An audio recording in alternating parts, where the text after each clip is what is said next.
لبيك بسم الله الرحمن الرحیم. الحمد لله و صلاة و سلام علی حبیبنا و مولانا رسول الله و علی آله و صحبه و من والا. صلات و سلام خداوند بر شما خوبان، شمایی که خداوند متعال این فرصت رو بهتون داده تا امسال رو در این حج شریک باشید. خوشا به حالتون، حتما برای ما هم دعا کنید. و سلام و صد سلام به شما عزیزانی که دلتون پر از شوقه، پر از عشق، میخواید برید به حج، اشک شوق در چشماتون حلقه زده، اما این فرصت مهیا نشده. انشالله که اجرش رو خواهید گرفت، اجر این نیت پاکتون که میخواستید باشید در حج و نیستید. بدونید که انما الاعمال بالنیات، خداوند احیانا بندهش رو فقط به خاطر همین نیتی که داره، پاکی نیتش، عشق و شوقی که داره که اون رو به حج میبرد، اما خب ظروف اینطوری پیش اومد که نشد. این اجر و پاداش رو انشالله حتما خواهید گرفت. خداوند اصلا میخواد از ما در بگذره، میخواد ما رو ببخشه، به ما فرصت ها میده. خیلی فرصت ها ما داریم که خداوند از ما در میگذره. شمایی که پایبند به نماز هستید خوش به حالتون. پیامبر اکرم صلی الله علیه و سلم میفرماید بین از نماز و نماز هر چه گناه باشه خداوند همین جماعت که نماز میخونید این کفاره اون گناهاتون هست. خب این چیزای دیگه میمونه. خب خداوند متعال یه فرصت دیگه میده، جمعه با جمعه بین این دوتا کفاره است. جمعه رو خوندی، جمعه گذشته رو هم خوندی، نماز جمعه رفتی، خوبه، در بین اینا هرچی گناه بوده خداوند در میگذره. رمضان تا رمضان یه فرصت دیگه است. در این میان هر چه گناه در طول سال بوده خداوند میبخشه. خداوند فرصتی داد رفتی عمره، 10 سال بعد فرصتی دیگه رفتی عمره، در بین اینا هر چی بود خداوند ازش در میگذره. اما یه فرصت طلایی دیگه که با هیچ فرصتی قابل قیاس نیست، فرصت حج. حج تا حج نیست، یه حج. حج اسلام یک حجه، بعد از اون هرچه حج بکنی سنته. خوبه، یادم افتاد که به شما عزیزی که پارسال رفتی حج، پیرارسال رفتی حج، حج دومته یا حج 20مته یا حج 100مته هم بگم عزیز من، از حج دوم تا حج 100 اینا همه سنته. اجر داره؟ بله اجر داره. اجر چقدره؟ حج اول که حج اسلام هست، الحج المبرور لیس له جزاء الا الجنه. حج مقبول درگاه خدا اجرش بهشت. بعد از اونم هر حج مبروری داشتی اجرش بهشت. این فرض نیست، سنته ها.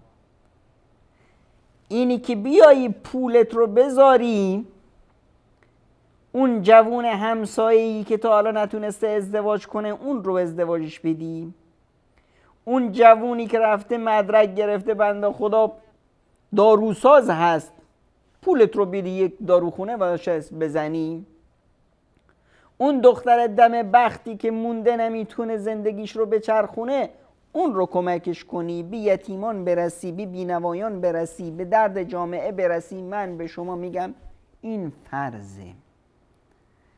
فرض رو نکنه که ما ضایع کنیم برای سنت. اینه که در عبادت باید مخمون رو به کار بگیریم. این داد و ستد با خدا، این خرید بهشته. ان الله اشتری من المؤمنین انفسهم و اموالهم بان لهم الجنه. مؤمنان، خداوند از مؤمنان خریده چی رو؟ جانها و مالهاشون رو، در مقابلش بهشت میده. حج یک عبادت عجیبی هست، عبادتی که در اون ما خداوند از ما جسممون رو هم میخواد، از ما مالمون رو هم میخواد، از ما قلبمون رو هم میخواد. در مسیر حج ما خستگی میشیم، ما مالمون رو میذاریم، ما با این درسایی که با هم میگیریم قلبمون رو هم فعالش میکنیم. میخوایم بریم پیش خدامون، خدایی که عفو هست، یحب العفو.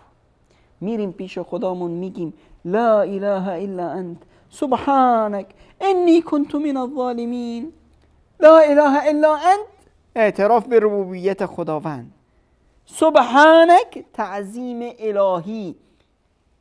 انی کنت من الظالمین، اعتراف به گناهامون. شعارمون در حج چی هست؟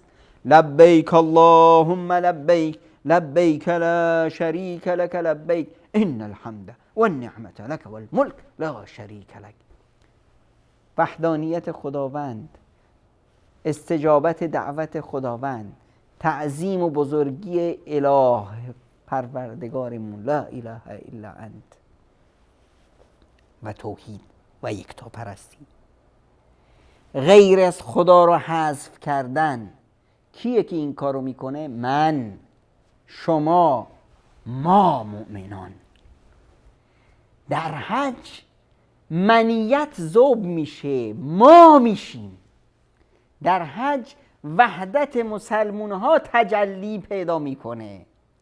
در مسیر زندگی، در جهالتی که ما بودیم، در رسانه های مزخرفی که ما را انحراف میکشند، در مسیر آموزش منحرف به ما گفتند که آقا شما از ملت‌های دیگه بهترید، آقا این قوم فلان اینا آدم نیستند، آقا اینو تحقیرش کن، اونو بدش بگو، من سفید بهترم از سیاه، من سیاه بهترم از سفید. این معانی بوگندوی جاهلی رو به خورد ما دادند.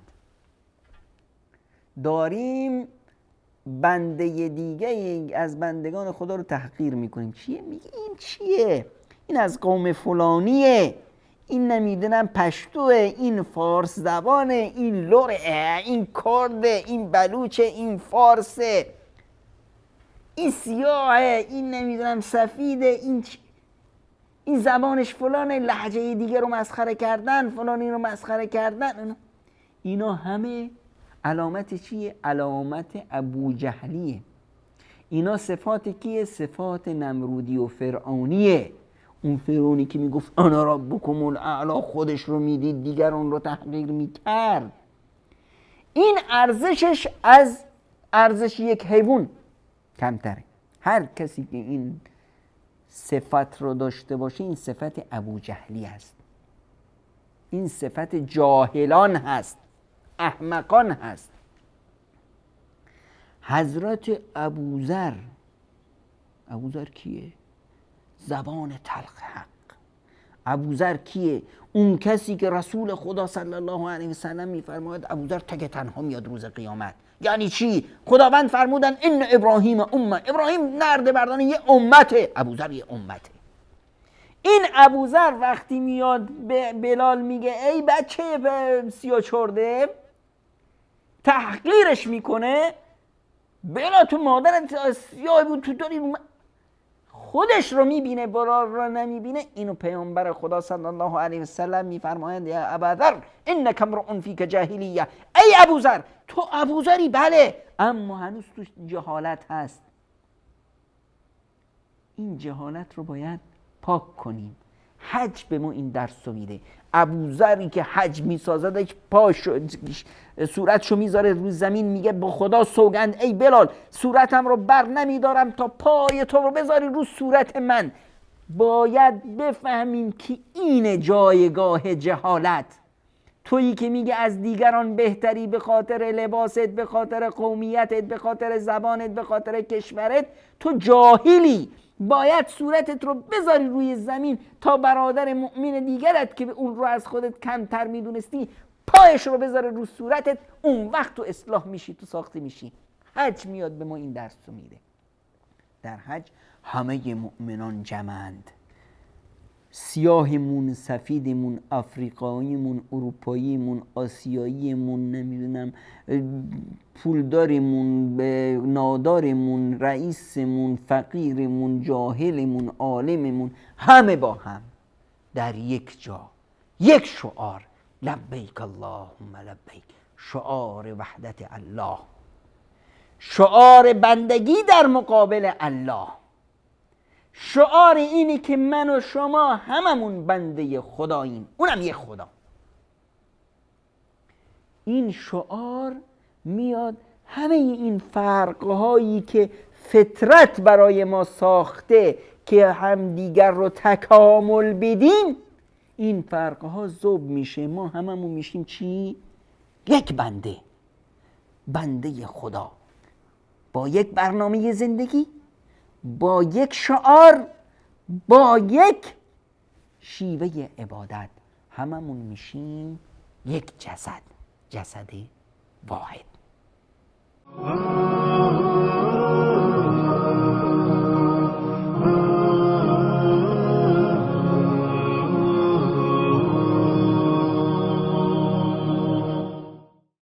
اومدیم به حج، اومدیم در اینجا با یک خاطراتی زندگی کنیم، اومدیم در اینجا بهترین سرزمین خداست، مکه مکرمه.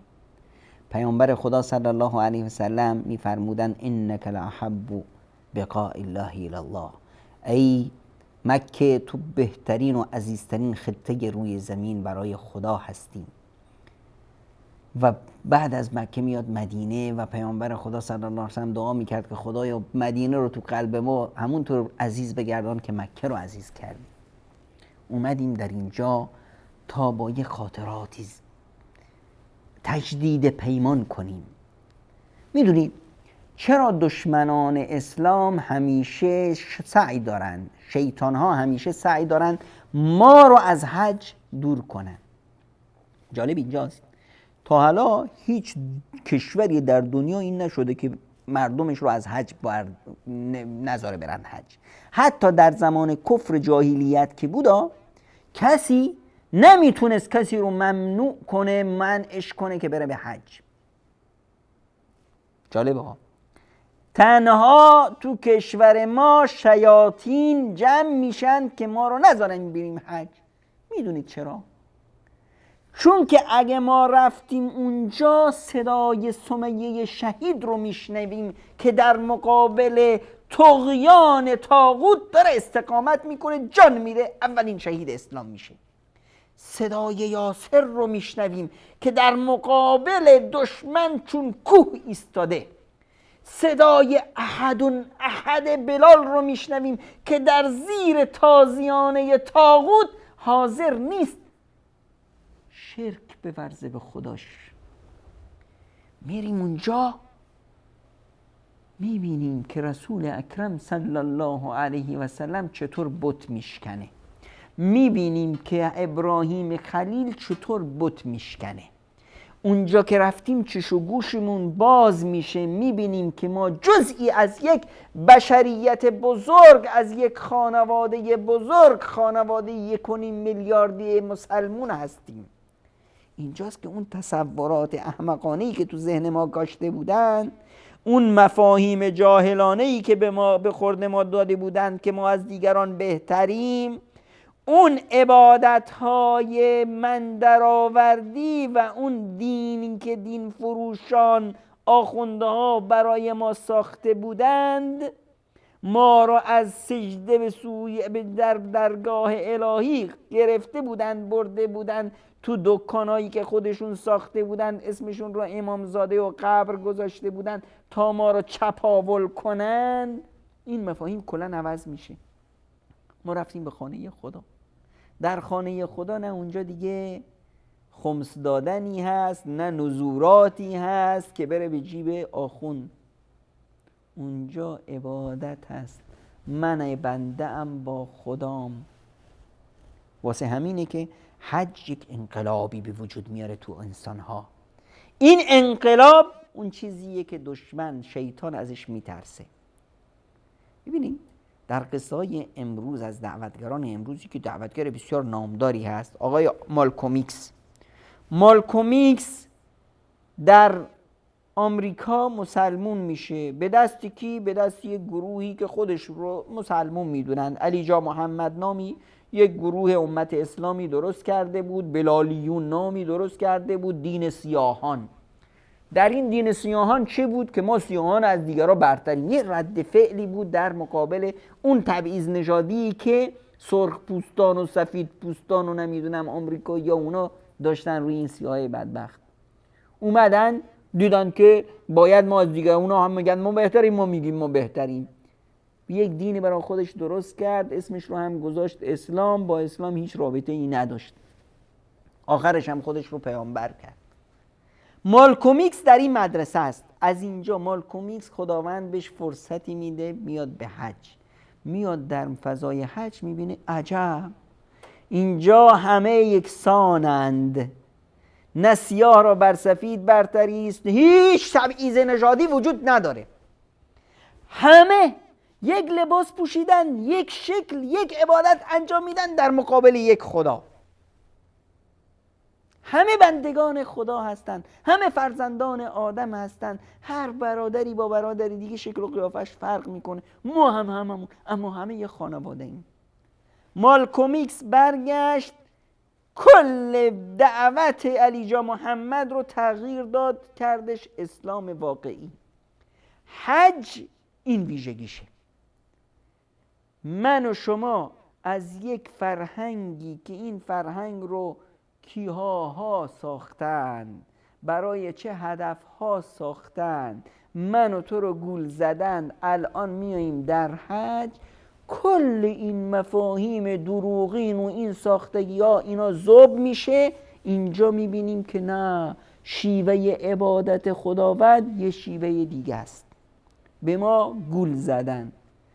دین خداوند، دینی که محمد مصطفی صلی الله علیه و سلم آورده، دین محبت وحی، یک دین دیگه است. اون چیزی که برای ما ساخته بودن پس چیه؟ چه اهدافی پشت سرش بود؟ اونجاست که میبینیم چی کار کردن؟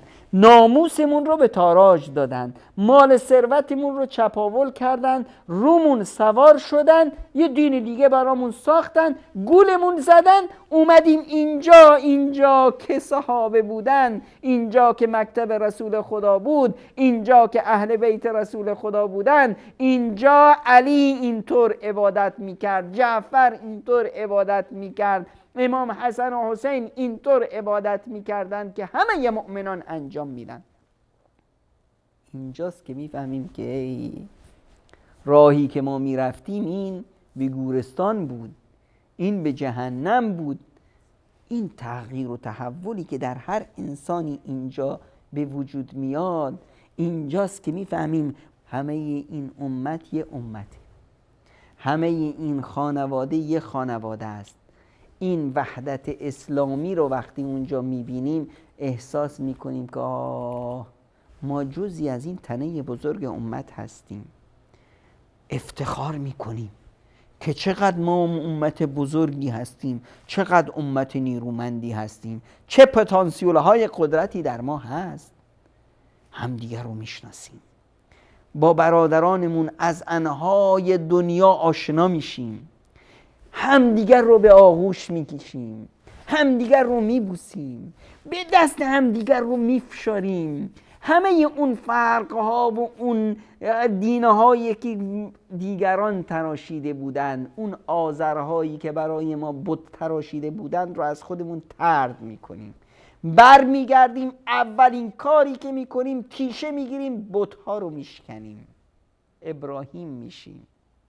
ابراهیم بت شکن چی کار کرد؟ مذهب موروثی پدر رو سر زد. از پدرمون، از نیاکانمون یه چیزایی به ما ارث رسیده، یه دیانتی، یه مذهبی. این مذهب رو آزرهای مذهب فروش برای ما ساخته بودن، این باورها رو آزرها برای ما ساخته بودن. الان من رفتم با ابراهیم عهد بستم که ای ابراهیم، ای خلیل الله علیک السلام، من اومدم از اینجا که برمیگردم تیشه میگیرم میزنم همه بت‌ها رو میشکنم، همه میراث نیاکانی که با دین تو ای ابراهیم، با دین تو ای محمد مصطفی صلی الله علیه وسلم هم گام نیست هم رنگ نیست، اون رو میشکنم، من بت‌ها رو خواهم شکست. این وحدت امت این روح رو در من ایجاد میکنه. وقتی میام اینجا، وقتی میام با این خاطرات زندگی میکنم، وقتی میام اینجا چشام کوه نور رو میبینه، وقتی اینجا میام، اینجا جایی است که اقرأ نازل شده، اینجا جایی است که قرآن نازل شده، از اینجا عهد و پیمان میبندم که من برم از امت اقرأ بشم، برم بت جهالت رو بشکنم، برم ابو جهلیت خودم رو بندازم کنار، پوستین ابو جهلیت، اون نمرودی که تو دلم بود، اونا رو در بیارم بندازم دور.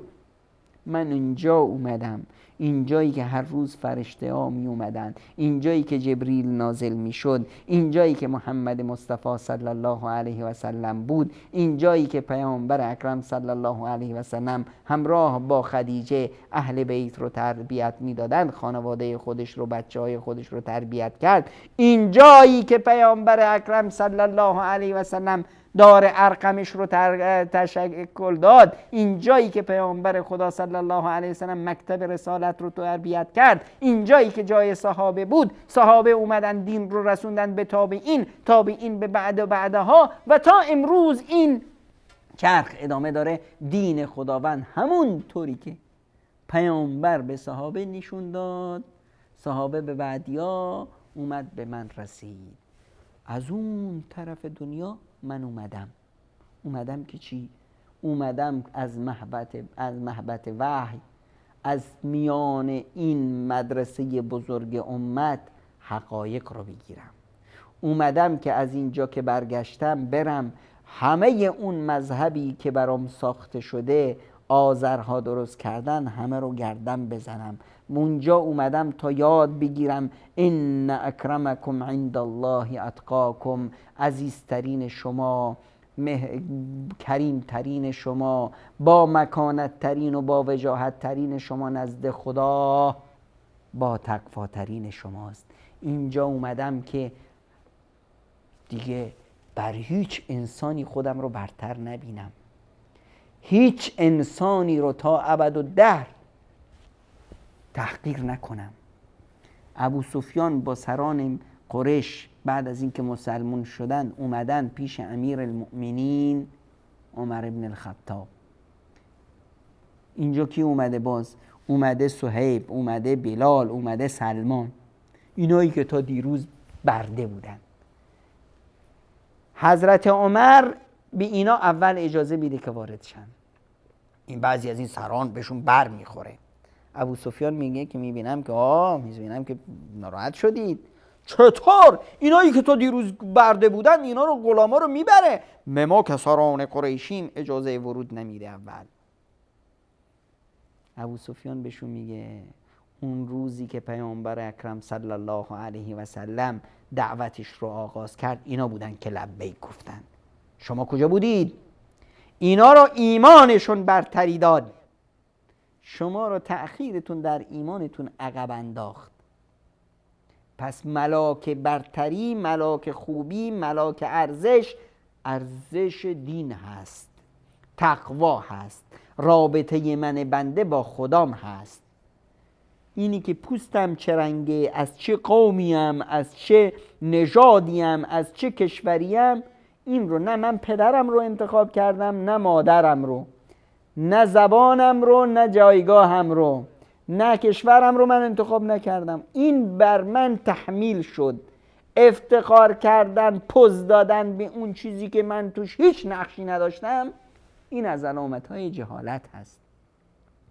میخوایم پیش خدا عزیز باشیم، هرگز با زبانمون، با پاسپورتی که داریم، با گذرنامه‌مون، با شناسنامه‌مون پیش خدا عزیز نمیشیم. پیش خدا با چی عزیز میشیم؟ ان اکرمکم عند الله اتقاکم. عزیزی شما معیارش تقواست. و اومدیم در این فضای حج، در بین این میلیونها مسلمونی که اومدن یاد گرفتیم من یکی از این بشریتم، یکی از این مسلمونا هم. همه این مسلمونا میگن لبیک اللهم لبیک لبیک لا شریک لک لبیک. منم ناخودآگاه همراه این مسیر حرکت میکنم. این مسیر بر چه راهی دارن میرن؟ بر راه محمد مصطفی.